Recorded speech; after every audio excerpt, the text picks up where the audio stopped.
Friends, जैसा कि आपको पता है हमने पहले हेनरीज लॉ, राउल्ट्स लॉ, इन सब के बारे में डिस्कशन की थी। हालांकि बच्चों, मैं आपको एक बात बताना चाहूँगा, जो हमारी पिछली वीडियो थी उसमें इतनी वॉइस क्लैरिटी नहीं आ रही थी, और हालांकि मैटर हमने बड़ा काफ़ी अच्छे से डिस्कस किया था। कुछ टेक्निकल प्रॉब्लम्स की वजह से हमारी जो वीडियो थी वो उतनी फ्लुएंसी उसमें नहीं आ रही थी। चलो खैर, कोई बात नहीं, हमने सारी प्रॉब्लम्स को अब दूर करने की कोशिश की है। नेक्स्ट, उसी कंटिन्यूटी में हमने लास्ट टाइम जहाँ पर टॉपिक छोड़ा था बच्चों, अगर आपको याद हो तो हमने बात की थी positive and negative deviation from Raoult's law. मैं थोड़ा सा बताना चाहूँगा।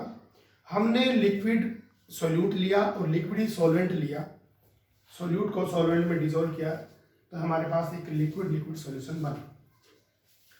उस लिक्विड लिक्विड सॉल्यूशन के बारे में हमने कहा कि जो वेपर प्रेशर है वो दोनों कंपोनेंट की वजह से होगा, क्योंकि हमारे दोनों ही कंपोनेंट वोलेटाइल थे, दोनों के ही वेपर बन रहे थे। वेपर फेज में जो टोटल वेपर प्रेशर आएगा वो दोनों पार्शियल प्रेशर के सम के बराबर होगा, और जो पार्शियल प्रेशर वेपर फेज में होगा वो डायरेक्टली प्रोपोर्शनल होगा उसके मोल फ्रैक्शन के इन द लिक्विड फेज। तो हमने राउल्ट्स लॉ अप्लाई किया था बच्चों, और थोड़ी सी हमने डिस्कशन की थी। नेगेटिव डेविएशन कब होता है?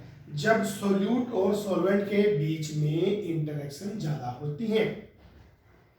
पॉजिटिव डेविएशन कब होता है बच्चों? जब सॉल्यूट और सॉल्वेंट के बीच में इंटरेक्शन कम होती है। किससे कम और ज्यादा की हम बात कर रहे हैं? सॉल्यूट के पार्टिकल से, सॉल्वेंट के पार्टिकल से। थोड़ा सा मैं बताना चाहूंगा।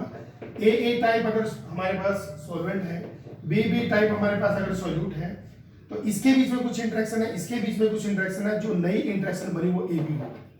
तो जो नई इंटरेक्शन है अगर तो वो बराबर होती है इनके, तो आइडियल सॉल्यूशन मिलता था हमें। अगर वो कम या ज्यादा होती थी तो हमें नॉन आइडियल सॉल्यूशन मिलता था। नॉन आइडियल सॉल्यूशन के केस में हमारे पास जो सॉल्यूशन आता है बच्चों, it may show either negative deviation और पॉजिटिव डेविएशन। नेगेटिव डेविएशन कब शो होता है? नेगेटिव डेविएशन जब जो नई इंटरेक्शन है ये स्ट्रॉन्ग हो। पॉजिटिव डेविएशन कब शो होता है? जब नई इंटरेक्शन पहले वाली इंटरेक्शन से वीक हो। So we discussed this. अब देखिए, इसी से एक नई टर्म निकल के आई है। Most of the time it is asked in the examinations, azeotropes. Some solution has same composition in liquid and vapour phase. कुछ सॉल्यूशंस हमारे पास ऐसे होते हैं जिनका कंपोजिशन लिक्विड फेज में और वेपर फेज में बराबर होता है। सच सॉल्यूशंस और such mixtures are called azeotropes. Azeotropes boils at constant temperature. ये कांस्टेंट टेंपरेचर पर बॉयल करते हैं। टाइप्स हैं एजियोट्रोप्स के, पूछ लिया जाता है बच्चों, एग्जांपल भी पूछ लिया जाता है इसका, तो इसके बारे में हम डिस्कस करेंगे। एजियोट्रोप्स की जो टाइप्स है वो टू है। There are two types of azeotropes. Maximum boiling azeotropes, solutions which shows large negative deviation from Raoult's law are called maximum boiling azeotrophs. For example, 68% solution of nitric acid in water. What I mean to say, 68% by mass HNO3, 32% by mass H2O. ये जो दोनों का combination है ये एक azeotrope बनाता है जो मैक्सिमम बॉइलिंग एजियोट्रोप है। अगर हम राउल्ट्स लॉ के हिसाब से इसको देखें तो इसको इस तरह से भी समझ सकते हैं कि HNO, ये वाटर हमारा, ये HNO3 जो हमारा एक कंपोनेंट हुआ, वाटर हमारा दूसरा कंपोनेंट हुआ, तो यहां हम किसको सॉल्वेंट माने? हम नाइट्रिक एसिड को सॉल्वेंट मान सकते हैं, इसको सॉल्यूट मान सकते हैं। तो क्या है, इस H2O के जो मॉलिक्यूल्स हैं उनके बीच में एक इंटरेक्शन है, वो एक अलग टाइप है। HNO3 के जो मॉलिक्यूल्स हैं उनके बीच में एक इंटरेक्शन है, वो एक अलग टाइप है। जब दोनों को हमने मिक्स किया तो दोनों के बीच में इंटरेक्शन होगी, वो जो नई इंटरेक्शन है वो स्ट्रॉन्ग है, यानी HNO3 और H2 के बीच में जो इंटरेक्शन है इट इज स्ट्रॉन्ग होगी, तो ये नेगेटिव डेविएशन शो करेगा। ऊपर हमने डेफिनेशन में भी यही दिया है, जो सॉल्यूशंस नेगेटिव डेविएशन शो करते हैं राउल्ट्स लॉ से, वो मैक्सिमम बॉइलिंग एजियोट्रोप्स बनाएंगे। मेरे कहने का मीनिंग ये है, अगर हम इसको बॉयल करना चाहें तो ये ज्यादा टेम्परेचर पर बॉयल करेगा, because before boiling we have to overcome the intermolecular forces which are operating between HNO3 and H2O. The next is minimum boiling azeotropes. Minimum boiling azeotropes, the solutions which shows large positive deviation from Raoult's law are called minimum boiling azeotropes. For example, यहाँ पे लिया है 95% solution of ethanol in water. Means 95% biomass हमने ethanol लिया है, 5% biomass हमने लिया है वाटर. यहाँ पर जो इंटरेक्शन है, नई इंटरेक्शन दोनों के बीच में जो होगी वो वीक होगी. कंपोनेंट ऑफ एजोट्रोपिक, हाँ ये मिनिमम बॉइलिंग एजोट्रोप यानी कम टेम्परेचर पर ये बॉयल हो जाएगा. अब देखिए अराउंड 393 या 5 समथिंग ऐसे इसका कुछ आएगा. नोट, इसमें हमने क्या एक इंपॉर्टेंट बात नोट करनी है. The components of azeotropic solution और mixture cannot be separated by fractional distillation. In class 11th, we have studied about the separation techniques, purification techniques. हमारे पास दो कंपोनेंट का मिक्सचर है, अगर हम उसको अलग करना चाहें तो हमने डिफरेंट मेथड पढ़े थे. लाइक क्रोमेटोग्राफी पढ़ा था हमने क्रिस्टलाइजेशन पढ़ा था, हमने डिस्टिलेशन पढ़ा था, हमने फ्रैक्शनल डिस्टिलेशन पढ़ा था, हमने स्टेम डिस्टिलेशन पढ़ा था. तो उनमें एक टेक्निक थी कि हमारे पास अगर एक मिक्सचर है उसको हम सेपरेट कर सकते हैं फ्रैक्शनल डिस्टिलेशन से. फ्रैक्शनल डिस्टिलेशन बेसिकली वहां अप्लाई की जाती है जहां पर दो कंपोनेंट्स के जो बॉइलिंग पॉइंट है उनमें अराउंड 20 केल्विन के आसपास डिफरेंस होता है बॉइलिंग पॉइंट में. तो इसको हम फ्रैक्शनल डिस्टिलेशन से भी बॉयल नहीं कर सकते. एक इंपॉर्टेंट जो चीज में आती है वो यह है कि कंपोजिशन सेम रहता है in the liquid and the vapour phase. अब हम बात करते हैं बच्चों इससे आगे कोलिगेटिव प्रॉपर्टीज की. वो इन्हीं सॉल्यूशन की जिसकी हम बात करते आ रहे हैं, डिफरेंट लॉज हमने पढ़े हैं, इसी से रिलेटेड है. First of all you have to focus on the meaning of the word colligative. Colligative is a Latin word.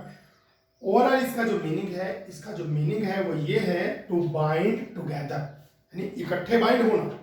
अगर इसको दो पार्ट में हम पढ़े, को मीन्स टुगेदर, लाइक हम कई बार को वर्ड आप जनरली देखते हैं, कोऑपरेशन, कोऑपरेटिव, को मीन्स टुगेदर. डिफरेंट वर्ड्स जैसे मैंने बताया कि यहाँ पे सेम मीनिंग है को का, और जो लिगारे वर्ड है इट मीन्स टू बाइंड.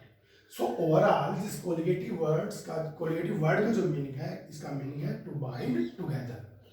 अब देखिए जो हमारे पास सॉल्यूशंस हैं वो 4 कोलिगेटिव प्रॉपर्टीज हम स्टडी करेंगे.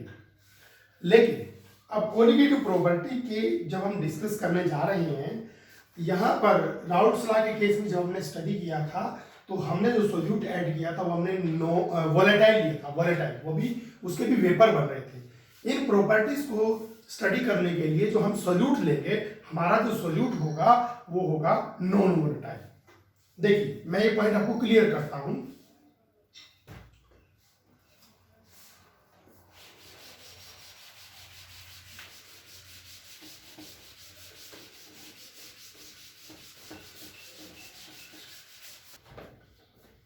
हमने एक नया सॉल्यूशन बनाया.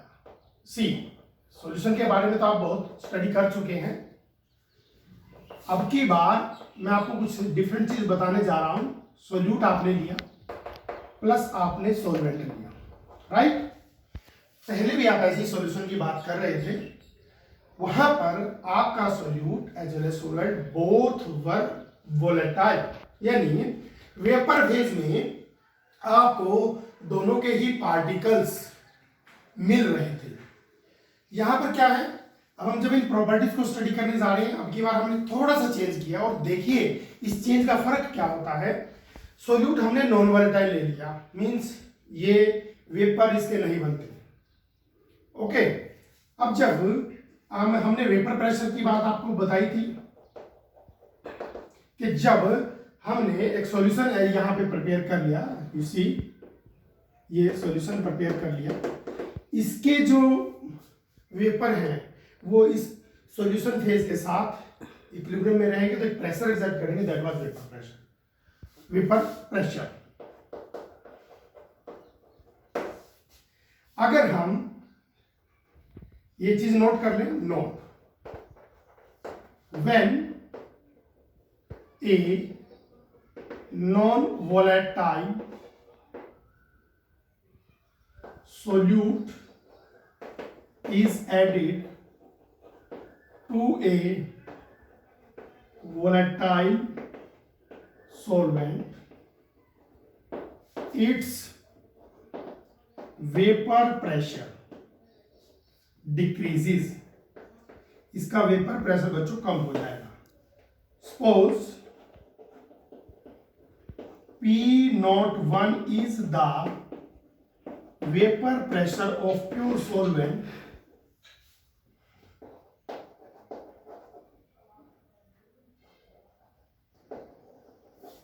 and a non-volatile solute is added to it,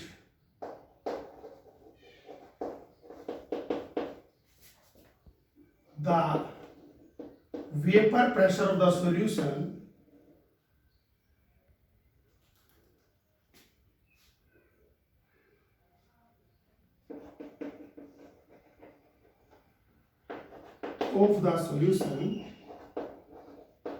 will be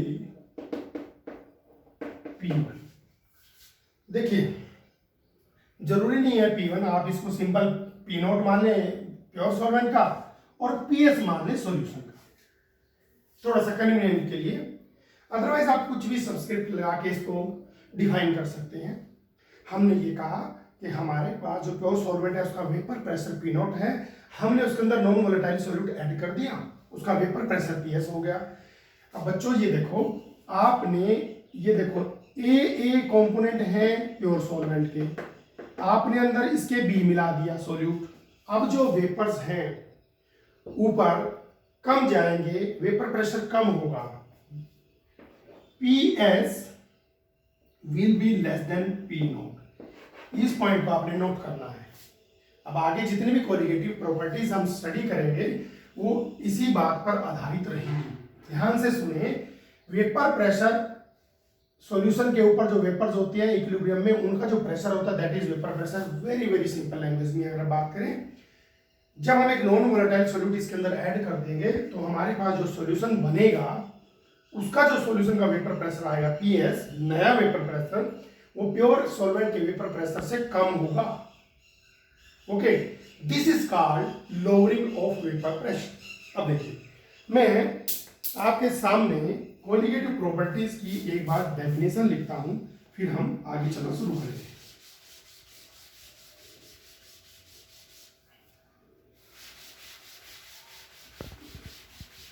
colligative property की डेफिनेशन लिख लीजिए. Colligative, these are the properties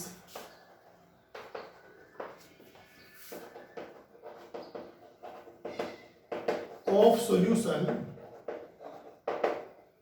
which depends on the number of particles of solute. बस इतना याद रखना आपने. जो कोलिगेटिव प्रॉपर्टी है ये डिपेंड करती है number of particles of solute, solute के नंबर ऑफ पार्टिकल्स पर जो डिपेंड करती है प्रॉपर्टीज, उन्हीं को हम कोलिगेटिव प्रॉपर्टी कहते हैं. कोलिगेटिव वर्ड का जो मीनिंग इटसेल्फ है वो मैंने आपको एक्सप्लेन कर दिया. 4 है हमारे पास टोटल सिलेबस में colligative property. Number 1 is relative lowering of vapor pressure. देखिए ध्यान दिया, ये मैं आपको एक बार लिख के बता देता हूं. डेल्टा P सपोज इसको हम बोलते हैं P0 is greater than PS. ये जो डिफरेंस है this is called lowering of vapour pressure. यहां पर हम बात कर रहे हैं relative lowering of vapour pressure की. This I will explain. Second is elevation in boiling point. Third is depression in freezing point,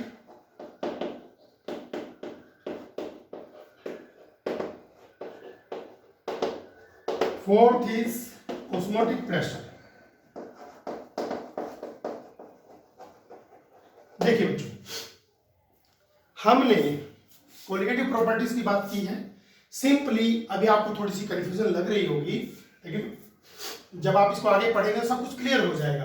पहली property relative lowering of vapour pressure, second is elevation in boiling point, third is depression in freezing point, fourth is osmotic pressure. Means ये हमारे पास चार properties आई हैं। हम चारों properties का derivation derive करेंगे। Derivation derive करके हम ये शो करेंगे कि relative lowering of vapour pressure जो एक टर्म होगी हमारे पास, वो डिपेंड कर रही होगी कहीं ना कहीं नंबर ऑफ सॉलिड पार्टिकल्स पर। ये एलिवेशन इन बॉइलिंग पॉइंट, यहीं से हम बात उठाएंगे। हमारे पास जो आगे डिस्कशन रहेगी वो यहीं से चलेगी कि वही नॉन वोलेटाइल सॉल्यूट है।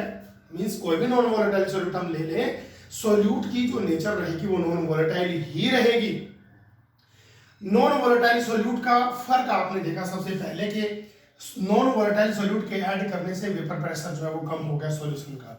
अब देखिए, इसी नॉन वोलेटाइल सॉल्यूट के ऐड करने से, मैं फिर कह रहा हूं, ये पॉइंट बहुत ही इंपॉर्टेंट है बच्चों, इसलिए यहां पे नोट लिखा था, this point is very very important. ये आपने पता कर लिया तो चारों प्रॉपर्टी समझना इजी रहेगा आपके लिए। देखिए, अब हमने ये नॉन वोलेटाइल सॉल्यूट ऐड करने का एक इफेक्ट यहां पर देखा। ये बॉइलिंग पॉइंट को कैसे अफेक्ट करता है, देखिए, अगर देखो बिल्कुल लेमन लैंग्वेज में समझिए, बिल्कुल सिंपल सी लैंग्वेज में समझिए, बिल्कुल ये मान के चलिए कि आपको कुछ पता नहीं है इसके बारे में ज्यादा, लेकिन एक बेसिक से समझना चाहते हैं। इसका वेपर जो ऊपर है, वेपर प्रेशर कम है, एटमॉस्फेरिक प्रेशर ज्यादा लग रहा है। Once again I am repeating कि हमारे पास जो ये सॉल्यूशन बना, कैसे बना सॉल्यूशन, हमने जब नॉन वोलेटाइल यानी एक ऐसा सॉल्यूट ऐड किया जिसके वेपर नहीं बन रहे थे और एक प्योर सॉल्वेंट में ऐड कर दिया, दोनों को डिसॉल्व करने से हमारे पास एक सॉल्यूशन मिला, एक होमोजेनियस मिक्सचर मिला। उसका जो नया प्रेशर होगा वो कम होगा, ये बात हम कर चुके। ये बॉइलिंग पॉइंट को कैसे अफेक्ट कर रहा है, इसमें देखिए प्योर के कंपैरिजन में यहां पर एटमॉस्फेयर का प्रेशर ज्यादा लग रहा है। If you want to boil this solution, boiling point की डेफिनेशन अगर हम देखें, क्या कहते हैं बॉइलिंग पॉइंट के, एटमॉस्फेरिक वह टेम्परेचर जिस पर किसी सॉल्यूशन का वेपर प्रेशर या किसी सॉल्वेंट का वेपर प्रेशर एटमॉस्फेरिक प्रेशर के जस्ट बराबर हो जाए, वो टेम्परेचर बॉइलिंग पॉइंट होता है। अब क्या है, हमारे पास जो बॉइलिंग पॉइंट है वो ज्यादा लग रहा है क्योंकि वेपर प्रेशर कम है, तो हम सॉल्यूशन को बॉयल करना चाहते हैं, तो वी हैव टू ओवरकम और we have to reach that point कि एटमॉस्फेयर प्रेशर के जस्ट बराबर करना है हमें, ताकि बॉयल करना शुरू करे, वो टेम्परेचर ज्यादा होगा। इसीलिए इसको कहा एलिवेशन। एलिवेशन का मतलब समझते हो आप, एलिवेशन जैसे दिस इज एलिवेशन, ये जो उभार है, ये जो इंक्रीमेंट है, दिस इज कॉल्ड एलिवेशन। यानी नॉन वोलेटाइल सॉल्यूट के ऐड करने से हमारा जो प्योर सॉल्वेंट था, अब यहां हमने बताया कि वेपर प्रेशर जो प्योर का था वो ज्यादा था, सॉल्यूशन का कम है, ठीक वैसे ही बॉइलिंग पॉइंट प्योर सॉल्वेंट का ज्यादा होगा। नहीं सॉरी, मैं थोड़ा सा रिपीट कर रहा हूं दोबारा, नॉर्मल जो बॉइलिंग पॉइंट है वो कम होगा। अगर आपने नॉन वोलेटाइल सॉल्यूट ऐड कर दिया तो आपको ज्यादा टेम्परेचर देना पड़ेगा so as to achieve the boiling point, तो एलिवेशन इन बॉइलिंग पॉइंट होगा। ठीक वैसे ही फ्रीजिंग पॉइंट पर क्या फर्क पड़ रहा है, इस नॉन वोलेटाइल सॉल्यूट, यहीं से चलेंगे हम। फ्रीजिंग पॉइंट जो होगा नॉन वोलेटाइल सॉल्यूट के डालने से डिप्रेशन, डिप्रेशन मींस एक गड्ढा, ये एलिवेशन था, मींस इंक्रीमेंट हो रही थी।